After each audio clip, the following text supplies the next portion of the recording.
Bonjour à toutes, bonjour à tous. J'espère que vous allez bien. Donc, merci d'être venus si nombreux à ce webinaire organisé par Janus Engineering. Voilà, donc aujourd'hui, la thématique abordée, ça va être la fabrication additive robotique.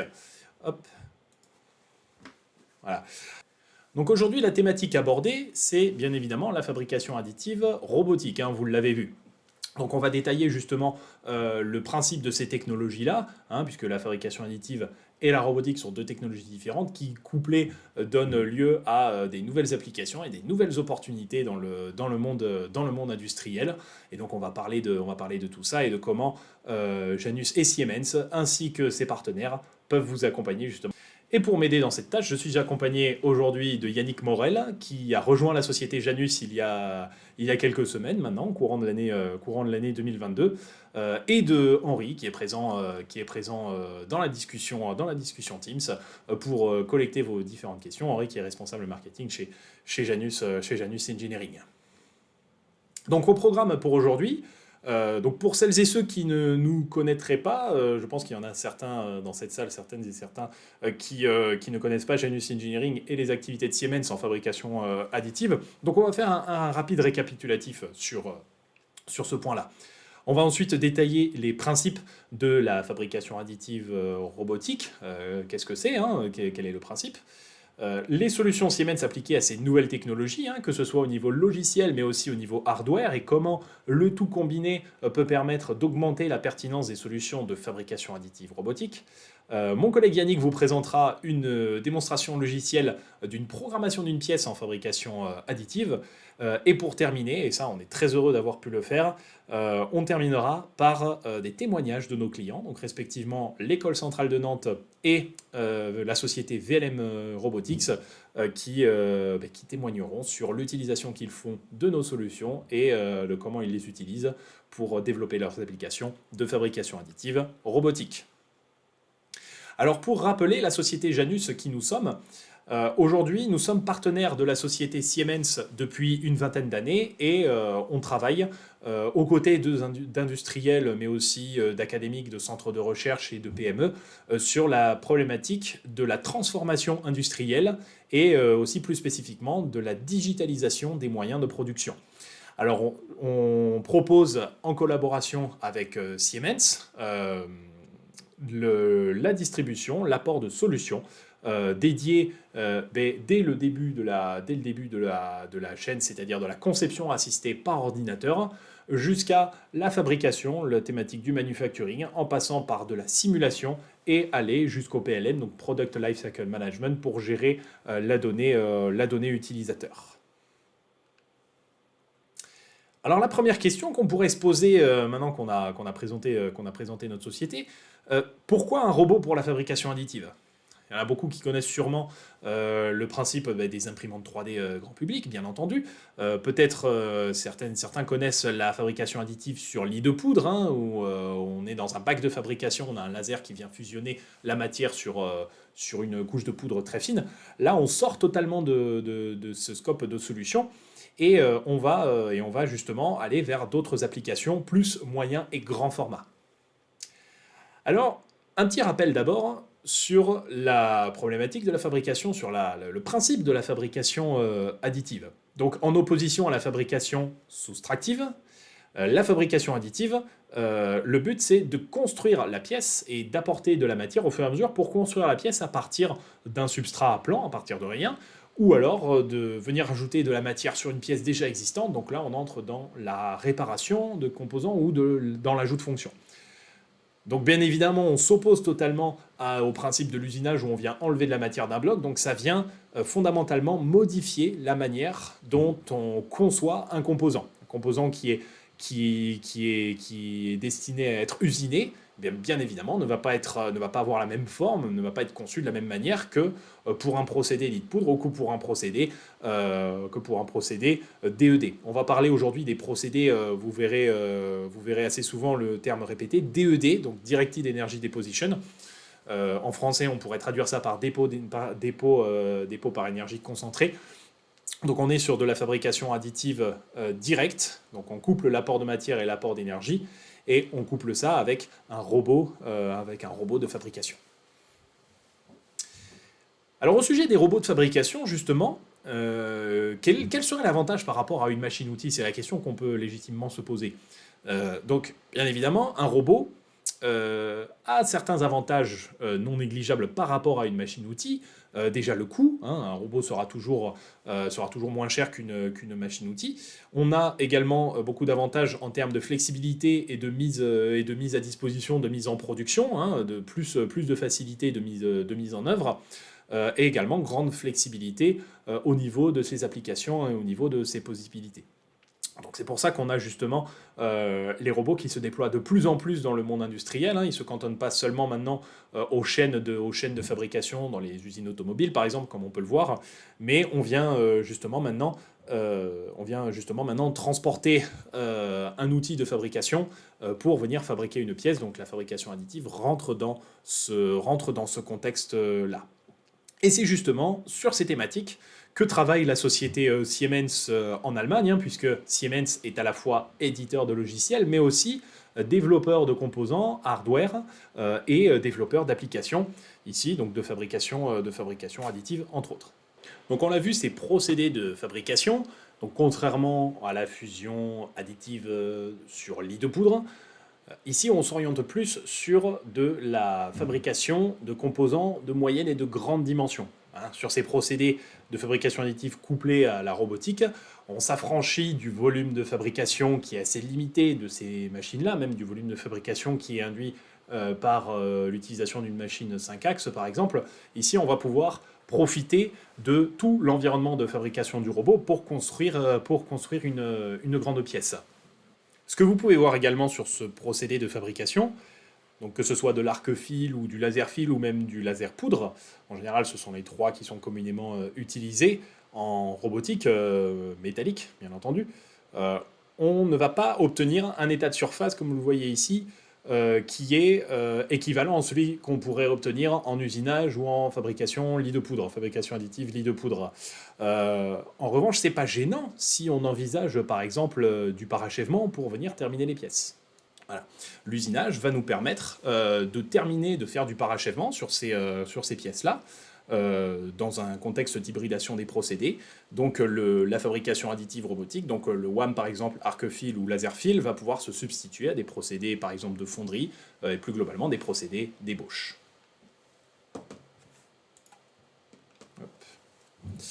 Voilà.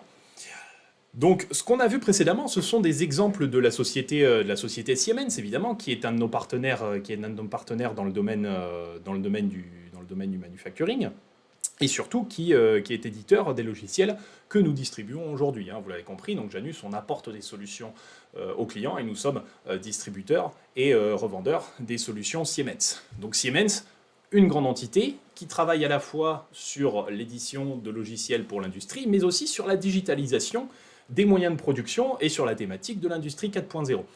Et justement, c'est sur ces sujets qu'on va parler aujourd'hui. On ne va pas uniquement parler de la partie génération de trajectoire et puis de la partie contrôle du robot, puisque ça, c'est vraiment une brique qui fait partie d'un tout sur lequel travaille Siemens dans le contexte qu'on aborde aujourd'hui. Donc évidemment, il y a ces quatre pôles que vous voyez ici. On a les jumeaux numériques respectivement production, et production évidemment réelle et produit réel. Donc toute cette architecture, tout cet ensemble vise à travailler justement en boucle fermée et d'avoir justement ces jumeaux numériques qui sont implantés dans un flux de bout en bout. Voilà. Donc on a vu justement juste avant les applications Siemens dans le cadre du développement de la fabrication additive robotique avec des applications WAM. Siemens, du coup, comme vous l'avez compris, est éditeur de logiciels. Et c'est justement sur ce point qu'on va s'attarder maintenant, sur les logiciels qui sont applicables pour la fabrication additive robotique avec le portefeuille Xcelerator. Donc le portefeuille Xcelerator, pour que vous puissiez bien comprendre ce que c'est pas tout à fait un produit, mais c'est plutôt un ensemble de solutions que Siemens développe et fournit à ses clients dans le but d'apporter de la valeur ajoutée et d'apporter un maximum d'efficacité dans de la transformation digitale. Et ce produit, c'est ce portefeuille d'applications, justement, il est en partie applicable, donc toutes ces solutions qui gravitent ensemble, je reviens rapidement dessus, toutes ces solutions qui gravitent ensemble, On va en retrouver certaines pour le développement d'applications, bien évidemment pour la conception mécanique, électronique, pour le domaine du manufacturing, des opérations, etc. Mais nous, on va se concentrer plutôt sur la thématique manufacturing, et plus spécifiquement additive manufacturing. Donc le credo de Siemens, justement, grâce à ce portefeuille Xerator appliqué à la fabrication additive robotique, qu'est-ce que c'est? C'est justement d'apporter une vision chez le client, la vision qu'il faut davantage, il faut plus qu'une simple FAO pour piloter un procédé DED multi-axe. Là, dans le DED, on inclut bien sûr le wire arc, le LMD, le wire laser, additive manufacturing, voilà, toutes ces variantes. On englobe ces procédés de fabrication additive métallique par dépôt direct de matière dans ce qu'on appelle le DED.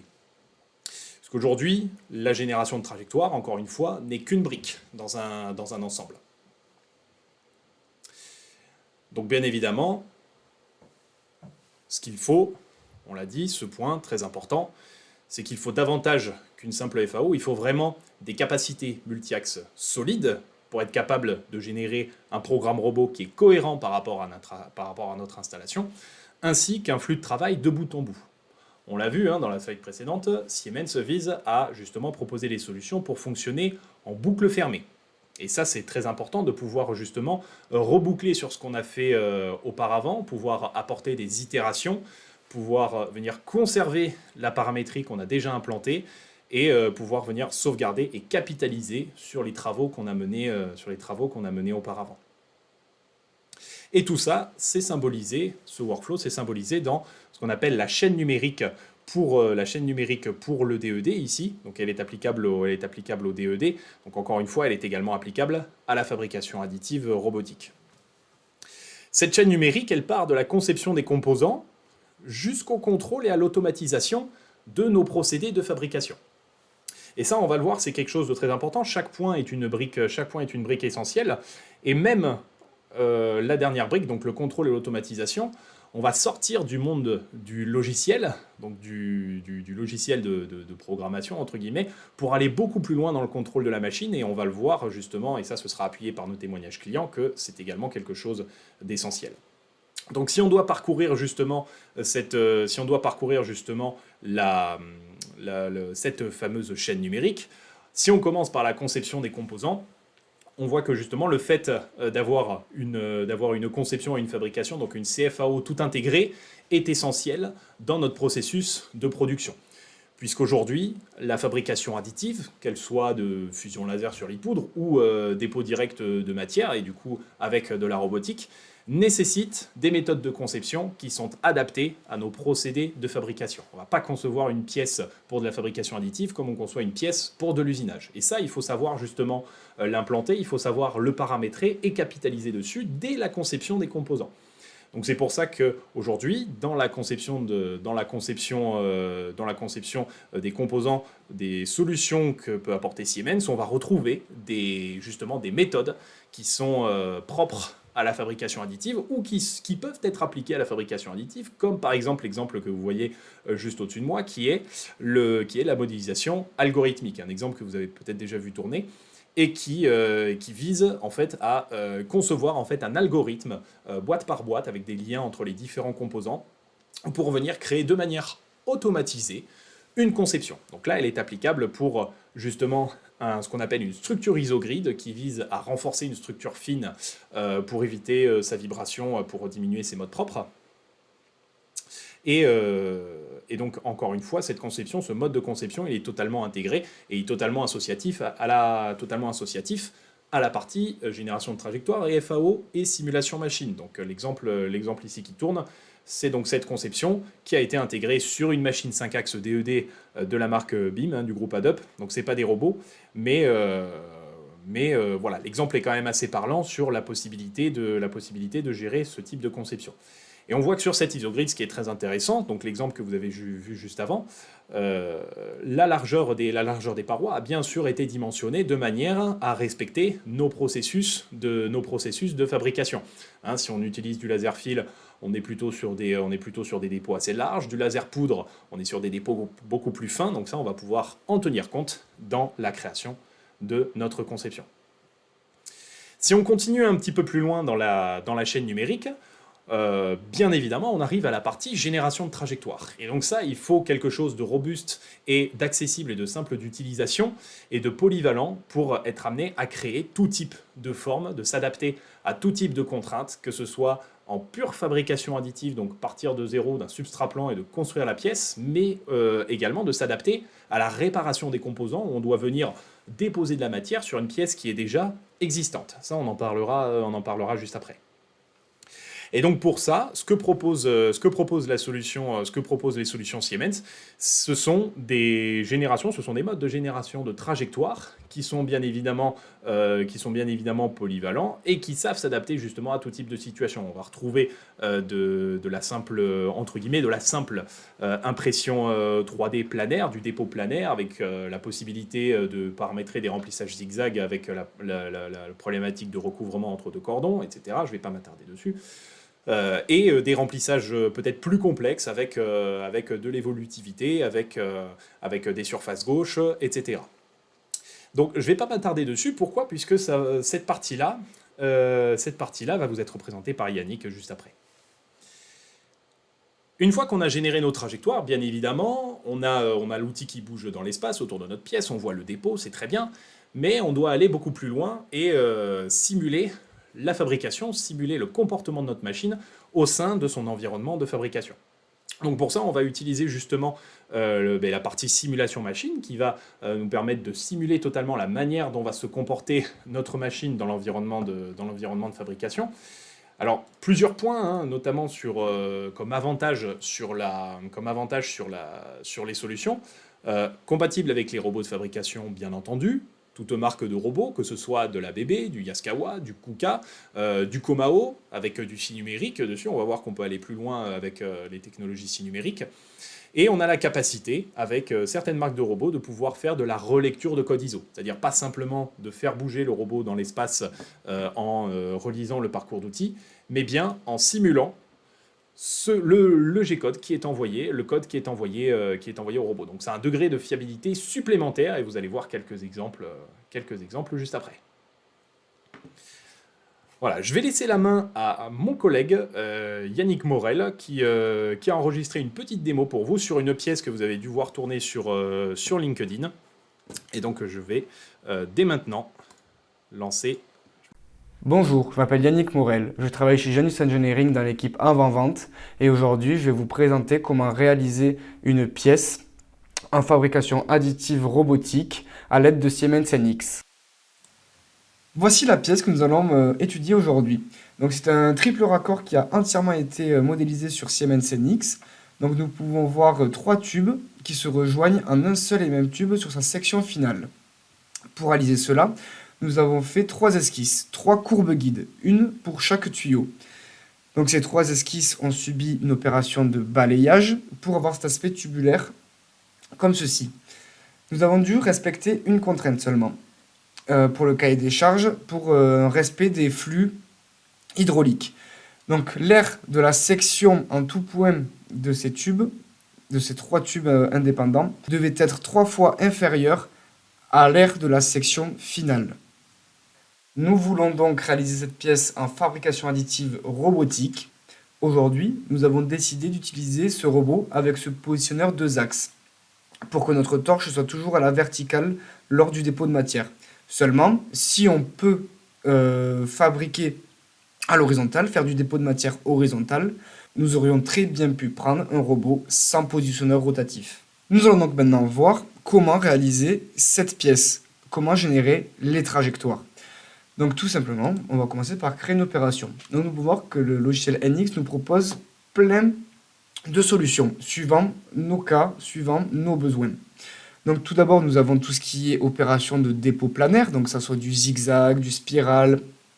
Pour faire un vase, par exemple, on peut utiliser toutes ces sortes d'opérations. Il y a également des stratégies un peu plus avancées, comme par exemple de l'ajout de fonctions. Donc de l'ajout de matière sur une pièce déjà existante. Donc ça peut être pratique pour de la réparation par exemple. Il y a également l'opération de glaçage. Donc pour pouvoir surépaissir une matière par exemple. Mais nous aujourd'hui, on va s'intéresser à la fabrication additive paroi mince. Donc cette solution est pratique pour tout ce qui est tube, pour des sections coudées également.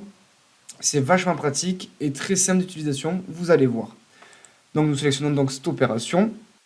Nous venons renseigner notre programme. L'outil que nous allons utiliser est un laser, donc nous mettons déposition laser dans notre géométrie de déposition et nous faisons OK. Nous venons maintenant renseigner nos épaisseurs de dépôt. Donc pour l'épaisseur de couche, nous allons mettre 3 mm et pour notre largeur effective, le diamètre d'outil, nous allons mettre 6 mm. Donc il faut savoir que l'épaisseur de dépôt dépend de la technologie que l'on utilise pour fabriquer notre pièce en hauteur. Donc maintenant, on vient spécifier la primitive de fabrication additive, c'est-à-dire quelle partie de notre pièce l'on veut fabriquer lors de cette opération. Donc dans un premier temps, on va venir sélectionner par exemple notre tuyau central, seulement sa première partie. Nous faisons OK. Puis nous allons renseigner la phase d'appui. Donc on va venir sélectionner notre substrat qui est relié à notre tuyau central. Et pour finir, on va venir renseigner la courbe centrale, donc la courbe guide suivant laquelle notre slicing va se faire. Donc on va venir sélectionner la courbe centrale juste là de notre tuyau. Nous la mettons suivant le bon vecteur et nous faisons OK. Donc maintenant, on vient choisir notre motif d'usinage. Donc on aurait pu faire du hélicoïdal, seulement ce n'est pas adapté, car nous avons ces 3 tuyaux à fabriquer en simultané. Donc on ne peut pas faire un tuyau, puis l'un, puis l'autre, ça pourrait engendrer des collisions. Donc nous allons choisir profil. Ce sera plus pratique pour après faire notre fusion de trajectoire que nous allons voir juste après. Et seulement, dernier point à modifier, dans notre stratégie pour l'angle en quinconce, nous allons choisir de mettre 20 degrés pour éviter que notre profil commence toujours au même endroit. Donc pour éviter un dépôt trop important sur la même zone. On va venir générer notre trajectoire. Donc voici notre trajectoire générée. Nous pouvons voir que le slicing suit bien notre courbe centrale que l'on a indiquée préalablement. Et maintenant, nous allons faire la même chose pour nos 2 autres tuyaux. Donc voilà, je viens de réaliser exactement la même démarche pour mon tuyau de droite ainsi que pour mon tuyau de gauche. Donc maintenant, je vais donc vouloir fusionner ces 3 opérations en une seule. Donc pour cela, je vais créer un nouveau programme, un sous-programme. On appelle ça un merge. Donc pour ça, je vais venir ici, faire créer un programme, fusion des trajectoires, OK. Donc maintenant, nous pouvons voir que fusion des trajectoires s'est ajouté à notre programme. Maintenant, ce que l'on va faire, c'est ajouter nos 3 opérations de dépôt de matière dans ce sous-programme fusion de trajectoire, en les faisant glisser dedans tout simplement. Maintenant, on va double-cliquer sur fusion des trajectoires. Nous allons pouvoir indiquer comment nous voulons que le slicing se fasse durant cette fusion de trajectoire. En l'occurrence, nous avons 3 tuyaux, 3 tubes qui ont une longueur différente. Nous ne pouvons donc pas choisir un ordre de tri par niveau, car nous voulons que le dépôt de matière de nos 3 tubes se finissent au même moment et au même endroit. Donc nous allons plutôt choisir le long de la courbe en sélectionnant la courbe guide qui est plutôt homogène pour nos 3 tubes. Nous faisons OK, puis nous allons générer notre opération. Les trajectoires de dépôt de matière ont donc été générées. Maintenant, nous allons pouvoir finir avec la fin du tube lorsque les 3 tuyaux se rencontrent. Donc nous allons simplement créer une opération tube paroi fine comme tout à l'heure. Après avoir renseigné tous nos paramètres, voilà la trajectoire qui nous est donnée pour la fin de notre triple tuyau. Nous allons donc pouvoir maintenant passer à l'édition de nos règles robots. Vous allez voir, c'est très simple. Donc nous allons dans contrôle du robot. Donc ici que je vais indiquer les règles à suivre pour mon robot, pour qu'il évite des dépassements, des singularités. Donc c'est dans cet onglet-là que tout se passe. Donc dans un premier temps, j'ai envie que mon outil soit toujours suivant le même axe, qui reste fixe par rapport à la pièce. Donc je vais sélectionner fixe par rapport à la pièce pour notre mode. Et suivant l'orientation, je vais choisir ce vecteur-là, le vecteur Y. Ensuite, j'aimerais que mon positionneur tourne pour que ma torche reste toujours à la verticale, pour que le dépôt de matière se fasse à la verticale. Donc pour cela, je vais choisir un axe d'outils constant dans l'onglet positionneur en sélectionnant le vecteur X vers le haut. Et maintenant, je vais appliquer ces deux règles. Donc, nos règles robots sont éditées, elles ont l'air de fonctionner, mais maintenant on va vérifier lors de la simulation avec la machine. Et ainsi, nous allons pouvoir vérifier si les déplacements de notre bras robot seront bel et bien les bons. Nous allons voir que l'avantage de la simulation est qu'on peut suivre en temps réel le code ISO. On peut voir le G-code de la machine, et ça c'est vraiment un plus. Donc nous allons sélectionner notre programme, faire simulation avec la machine. Donc vous voyez, nous avons qu'à lancer et je vous mets un timelapse de la simulation. Donc voilà, juste là nous voyons le positionneur s'incliner petit à petit et la torche reste bel et bien à la verticale tout du long. Donc nos règles robots ont bel et bien fonctionné. Et je vous laisse maintenant avec Alexis pour la fin de la présentation. Merci de m'avoir écouté et au revoir. Voilà. Donc vous avez eu l'occasion de voir qu'effectivement, donc dans la solution Siemens NX qu'on vous a présentée, vous avez la possibilité de générer de manière simple des trajectoires, de les simuler et d'appliquer justement des règles robots qui sont propres à chaque configuration. Est-ce que je peux déposer à l'horizontale ou pas? Est-ce que j'ai un positionneur? Est-ce que j'ai un rail pour venir suivre le mouvement du robot sur une pièce de longue dimension? Voilà, on peut s'adapter à tout type de configuration et on peut aller encore plus loin sur certaines configurations.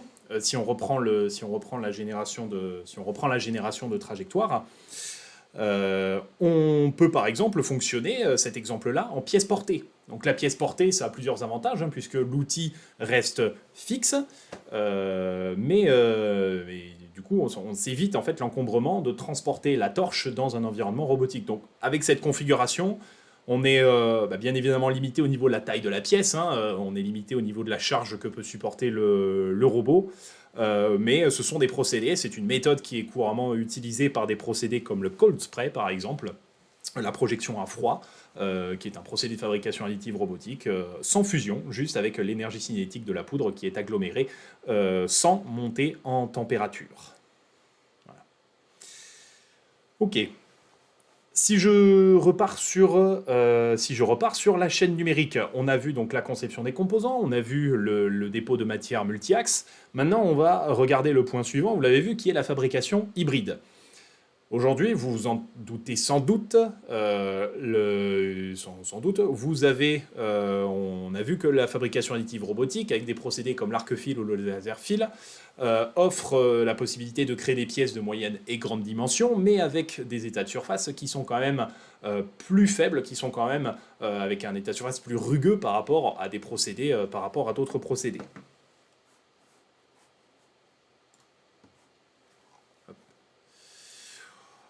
Hop. Voilà. Donc, ce que ça donne comme possibilité, c'est par exemple de pouvoir envisager de la réparation de composants ou de l'hybridation de procédés. On l'a dit tout à l'heure, hein, si par exemple on vient substituer un procédé d'ébauche, de mise en forme par ébauche, par de la fabrication additive robotique, on peut envisager le parachèvement et même combiner de l'additive et de l'usinage au sein d'une même machine avec par exemple plusieurs robots. On le verra juste après. Donc un exemple ici qui a été étudié par Siemens en Allemagne, c'est de la réparation de matrices de forge. Voilà, c'est un exemple qu'on voit de plus en plus souvent. Ces matrices de forge donc, qui viennent forger par impact à chaud de la matière métallique sont sujets justement à de la propagation de fissures au vu des contraintes mécaniques et thermiques au sein de ces outillages. Et donc plutôt que de remplacer totalement un outillage, ce qui vient induire des coûts supplémentaires, des délais supplémentaires, de l'immobilisation de la machine et de la chaîne de production, on va pouvoir venir ajouter de la matière juste là où il faut, Et sur ce cas d'étude, donc sur cet outillage en inox, on est venu augmenter justement la durabilité de cet outillage et on est venu diminuer les coûts de l'ordre d'environ 60%. Et donc plus globalement, quand on parle de fabrication hybride, aujourd'hui on a la possibilité dans ces solutions-là, avec bien évidemment la condition que notre machine en physique le permette, hein, mais on va le voir qu'aujourd'hui c'est des choses qui sont possibles, on a la possibilité d'hybrider ces procédés. Dans le cas ici que vous voyez, bon, c'est une machine 5 axes, hein, mais le principe est le même. On fait un surfaçage sur notre zone qui est brisée pour pouvoir venir déposer sur quelque chose de plat. On rajoute de la matière sur la zone en question. Et on vient terminer par justement un usinage 5 axes. Donc cette méthode-là fait appel, bien évidemment, à de la rétro-ingénierie, du reverse engineering, puisqu'on part en général de notre pièce qui est brisée, d'un composant qui est usé. Donc en général, c'est un fichier scanné. Donc on doit faire l'étape de reverse engineering, elle est essentielle dessus pour pouvoir venir isoler la zone qui est brisée, pour pouvoir mettre en évidence la différence de combien on est usé par rapport à la pièce nominale, et du coup de combien on doit rajouter en hauteur, en termes de forme, etc. Voilà, l'exemple suivant, évidemment, dans le cadre de la réparation hybride et de la réparation de composants et de l'hybridation des procédés, on est sur ici une situation birobot, on est sur une simulation machine birobot, dans lequel un robot vient avec une torche, donc on est parti sur de l'arc-fil également, vient rajouter de la matière ici dans des zones qui sont difficilement accessibles. Donc là, on a ce travail sur le parcours d'outils qui est nécessaire avec de l'inclinaison customisée pour venir éviter les collisions. Et on a un deuxième robot qui vient faire le parachèvement de la pièce, donc les finitions en usinage ici de ce qui a été déposé juste avant. Donc ces installations-là, elles sont possibles, hein, elles existent. Il y a beaucoup d'industriels en Europe qui commencent à utiliser ces méthodes birobots pour pouvoir venir faire de la réparation de composants, notamment dans le secteur de l'énergie, où on a des pièces qui sont usées, des pièces qui sont de grande dimension, difficiles à transporter, etc. Donc tout ça, ce sont des technologies assez prometteuses. Point suivant, l'automatisation et le contrôle. On est arrivé au bout de la chaîne numérique, hein, avec ce dernier point. Aujourd'hui, le contexte programmation hors ligne, quand on parle de programmation hors ligne d'un robot de fabrication, c'est-à-dire on fait notre programmation sur le logiciel, on exporte le G-code et ensuite on l'envoie à la machine. Ce que fait la machine, après, le logiciel ne pourra pas forcément le voir. Donc pour justement aller plus loin dans la digitalisation des moyens de production, on utilise justement encore une fois les solutions Siemens, couplées du coup aux commandes numériques Siemens, donc les scies numériques, pour justement automatiser le processus de production, venir faire du control in process, etc. et venir aborder et venir résoudre tout un tas de problématiques. Il y a quelque chose que je n'ai pas dit tout à l'heure sur les robots de fabrication. Ça aura sûrement sauté au nez de certains et de certaines. Un robot, bien évidemment, sera toujours moins précis qu'une machine 5 axes. Hein, bien évidemment, une machine 5 axes, on est sur des échelles de précision qui vont du micron jusqu'à 5 centièmes. Un robot n'aura jamais ce degré de précision, surtout un robot standard où on est entre 0,7 et 2 mm de précision. Voilà, donc pour justement combler ce manque de précision, on utilise les technologies Siemens, hein, certains industriels utilisent ces technologies-là, implantées dans les robots de fabrication, pour venir augmenter leur précision et pour venir justement combler ce manque et augmenter le potentiel de ces technologies. Donc ces technologies Siemens, c'est quoi? C'est par exemple les moteurs avec encodeur dans les bras robotisés, hein, c'est ce que fait très bien Comao, hein, avec le remplacement des moteurs d'origine par des moteurs Siemens, mais également la mise en place d'une commande numérique Siemens à la place de la B-Robot pour pouvoir justement contrôler plus en précision et puis augmenter beaucoup plus la puissance de ces robots. Voilà, aujourd'hui, Siemens travaille sur de nombreuses applications en lien avec ces robots de fabrication, donc piloter justement tout l'environnement robotique grâce à cette scie numérique, que ce soit bien évidemment le mouvement du robot, mais aussi mais aussi le processus de fabrication additive en lui-même, que ce soit arc-fil ou laser-fil, tout est centralisé, tout est contrôlé et piloté à un seul et même endroit. Et bien évidemment, Siemens travaille également sur du système de collecte de données avec des data centers, avec de la solution type MindSphere par exemple, qui a été développée et déployée depuis peu chez Siemens, avec des technologies type Edge par exemple, pour pouvoir recueillir les données de fabrication, les traiter, pouvoir augmenter la traçabilité, la qualification des pièces. Donc voilà, donc tout ça, c'est des choses qui sont possibles. Et je ne vais pas en parler plus que ça, puisque il y a aujourd'hui des industriels, des partenaires de Janus France qui en parlent mieux que nous, et c'est ce que je vais vous présenter juste après. Le summum ici, le bout de la chaîne numérique, c'est bien évidemment la possibilité d'utiliser ce qu'on appelle un jumeau numérique. Donc derrière le terme jumeau numérique, on ne met pas n'importe quoi, c'est très clairement défini. On a bien la différence entre une simulation machine et un jumeau numérique. Une simulation machine, on est interne dans le logiciel et on vient prédire le comportement de la machine, mais toujours avec des algorithmes qui sont propres au logiciel qu'on utilise. Avec par exemple de la relecture de code ISO qu'on a présenté tout à l'heure. La relecture de code ISO, c'est un gros plus de la solution Siemens qui permet justement de relire ce qu'on post-process et qu'on envoie au robot. Mais on n'est pas là au jumeau numérique. Le vrai jumeau numérique, c'est ce qu'on est en train de voir justement actuellement. C'est la possibilité de créer du lien entre la partie motion control, donc SI numérique, logiciel pour SI numérique, et logiciel de programmation, donc Siemens NX. Le lien entre les deux, c'est quoi? C'est le Create et le Run My Virtual Machine. Donc c'est un nouveau produit qui est sorti chez Siemens et qui permet en fait de caler la simulation de notre fabrication sur NX avec la façon dont a été configurée la machine par le fabricant. Et ça, c'est des choses très intéressantes. Comme par exemple, on peut venir émuler justement la commande numérique et puis le HMI à côté d'Anix pour avoir la simulation qui se fait en temps réel. Voilà, ça donne lieu à justement des possibilités et puis des opportunités qui sont très intéressantes. Et comme j'ai dit juste avant, toutes ces solutions-là qui touchent à la digitalisation des machines et des procédés de production, je ne vais pas en parler plus que ça, puisqu'on a des partenaires qui justement ont déjà implanté ces technologies, qui en parlent beaucoup mieux que nous.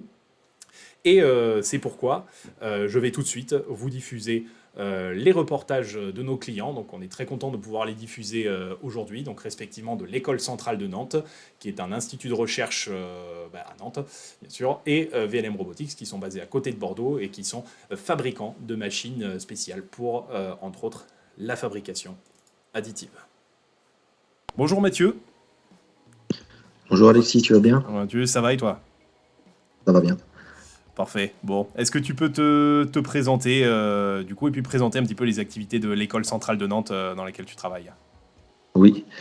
Oui, donc moi je m'appelle Mathieu Roche, je suis enseignant-chercheur à Centrale Nantes, donc on est chercheur au laboratoire GEM, donc le laboratoire de génie civil et mécanique, qui est un laboratoire, une UMR CNRS portée par Centrale Nantes, l'Université de Nantes et le CNRS. Donc précisément Centrale Nantes, on est une école d'ingénieurs avec 2500 étudiants qui vont donc du cycle ingénieur au master jusqu'au doctorat.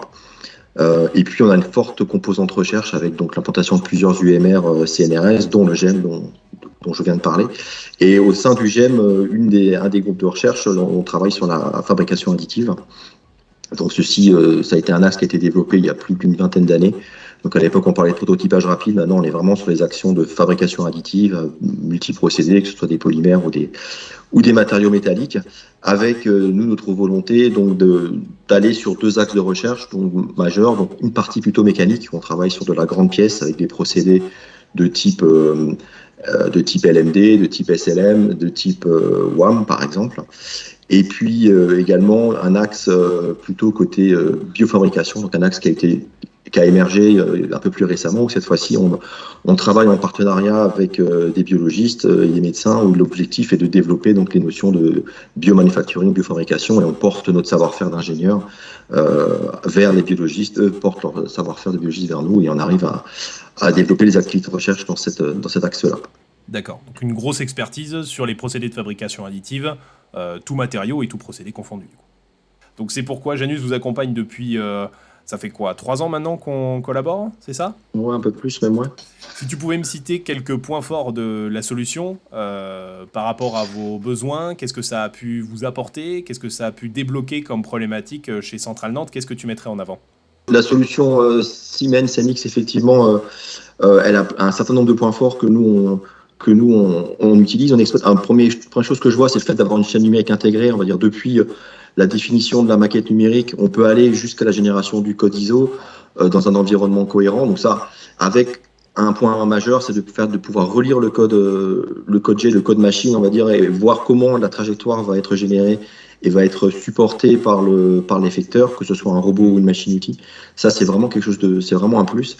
Et puis aussi, s'intégrer dans un environnement complet. On a des possibilités d'avoir des avances de fonctions sur de la commande numérique, par exemple, et de l'intégration avec d'autres métiers comme de la simulation. Et aussi, faut dire, hein, la manière de générer les trajectoires, elle est assez directe.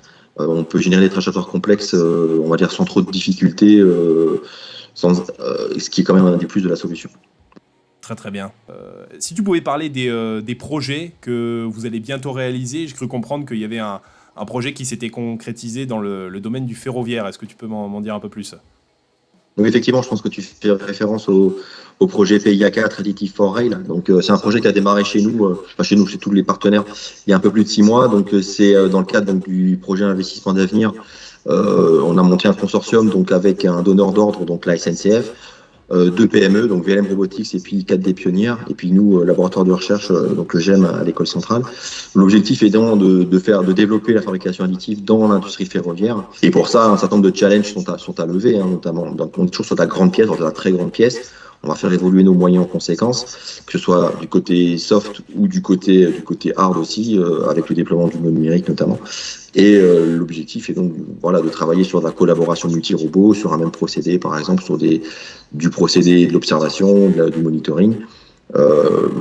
Vraiment, c'est vraiment le challenge, on va dire, sur cet aspect-là qui va nous occuper dans les prochains mois et les prochaines années. Le projet durant 4 ans. Si on devait prendre un petit peu de hauteur, pour toi, quels seraient les enjeux, les challenges, les opportunités dans le domaine de la fabrication additive pour les années à venir?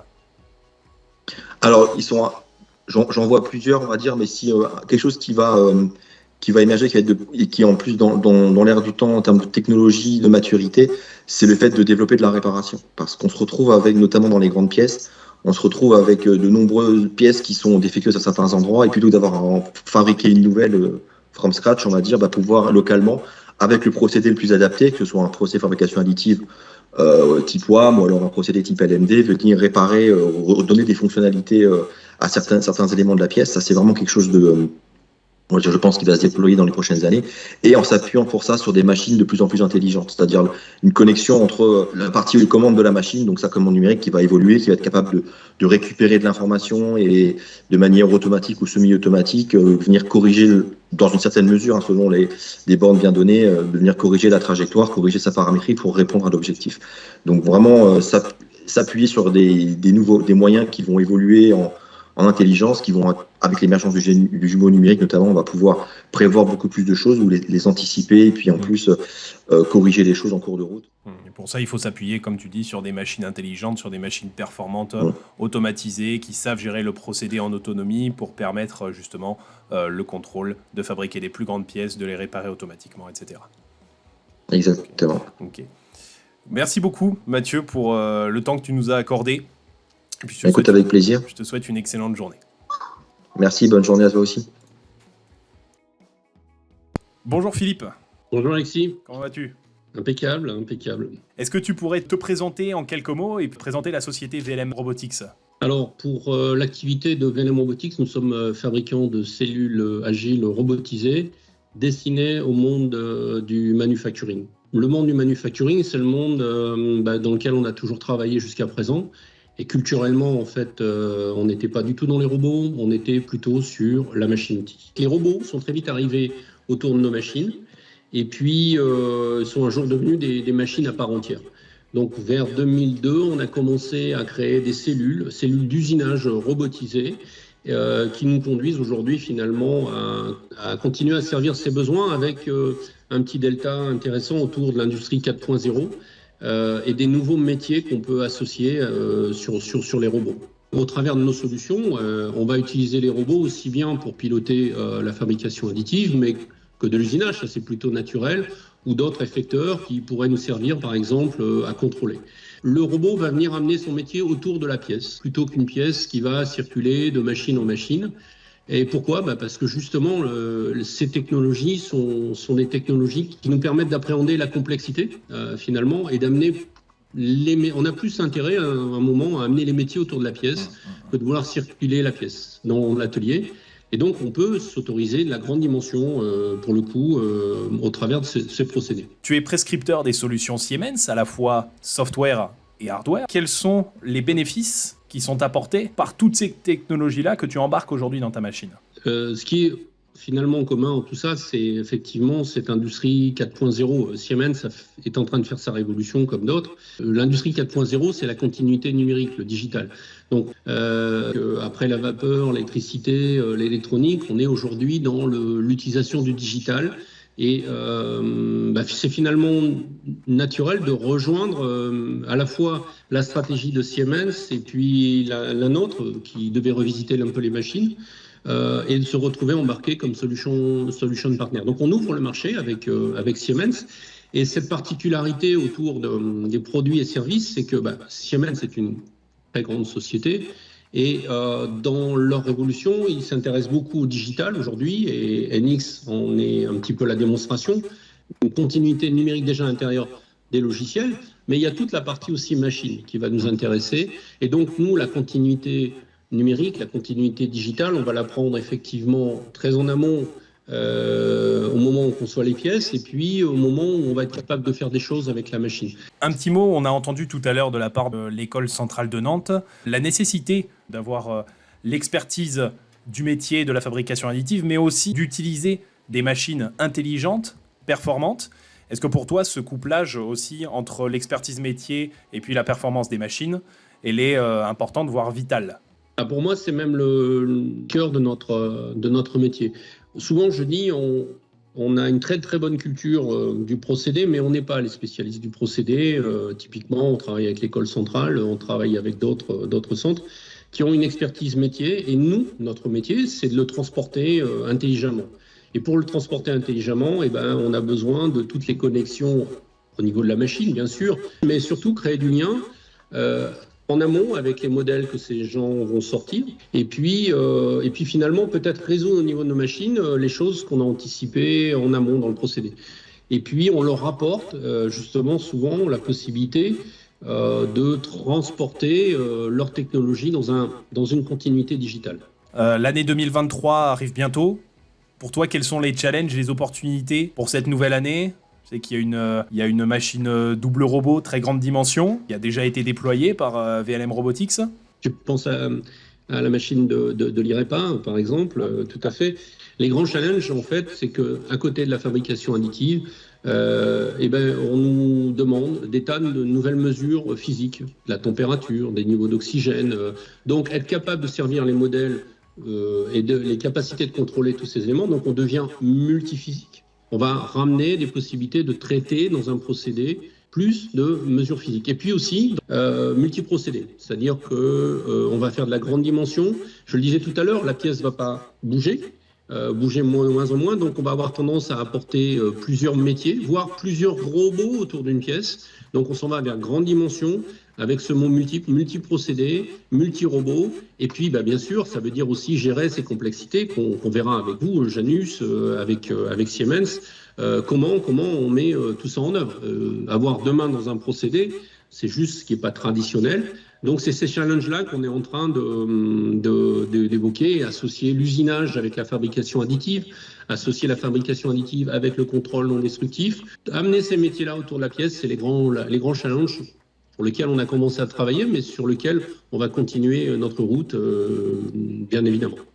Ça s'annonce passionnant. En tout cas, merci beaucoup, Philippe, pour ton temps, pour Merci. toutes ces explications. Un grand merci à nos partenaires pour leur témoignage, Mathieu Roche, Philippe Verlet, respectivement l'École centrale de Nantes et VLM Robotics, pour leur témoignage.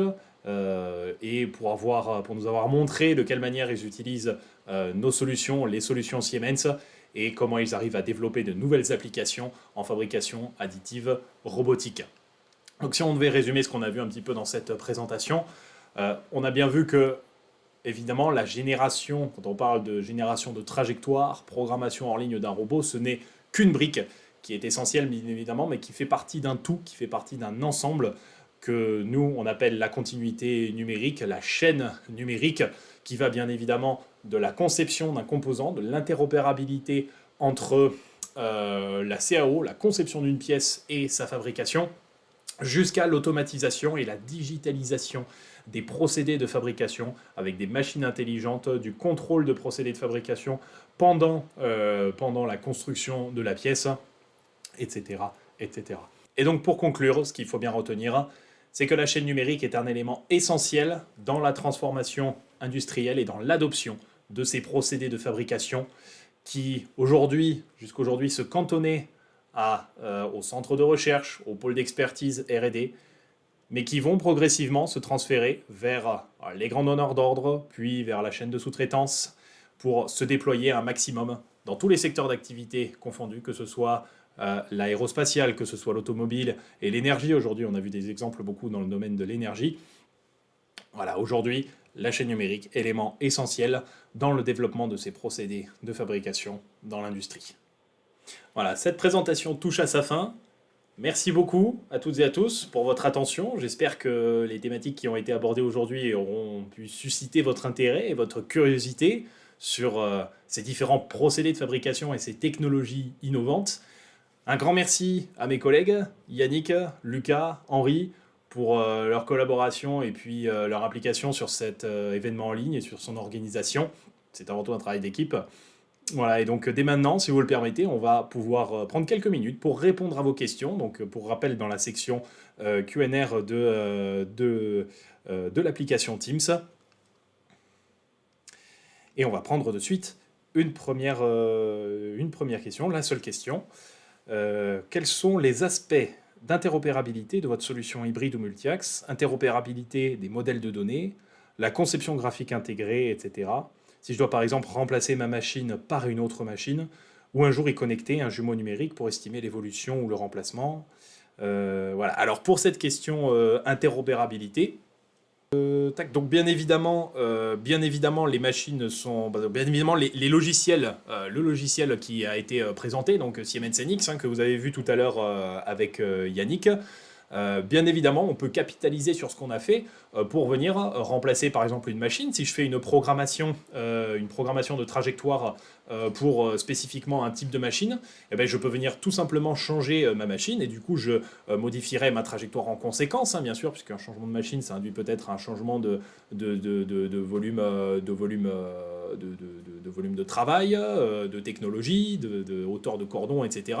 Mais tout ça, je vais pouvoir justement le changer de manière efficace. Donc on a cette interopérabilité-là dans nos solutions, il n'y a pas de problème à ce niveau-là.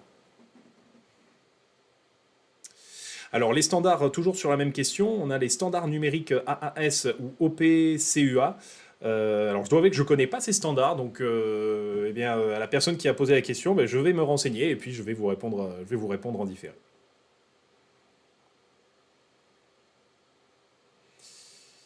Voilà, je vois qu'il n'y a pas d'autres questions. Écoutez, s'il y en a, de toute façon, si vous avez d'autres questions par rapport aux thématiques qu'on a vues aujourd'hui, vous avez nos coordonnées, donc n'hésitez pas surtout à nous envoyer un email, à poser votre question, on y répondra bien entendu, on sera ravis de le faire. De toute façon, ce webinaire sera accessible en replay à toutes les personnes qui sont inscrites. Donc si vous avez raté le début par exemple, pas d'inquiétude, vous pourrez le revoir tranquillement chez vous. Et puis voilà, cette présentation touche à sa fin. J'espère qu'elle aura suscité votre intérêt, que ces thématiques vous auront intéressé.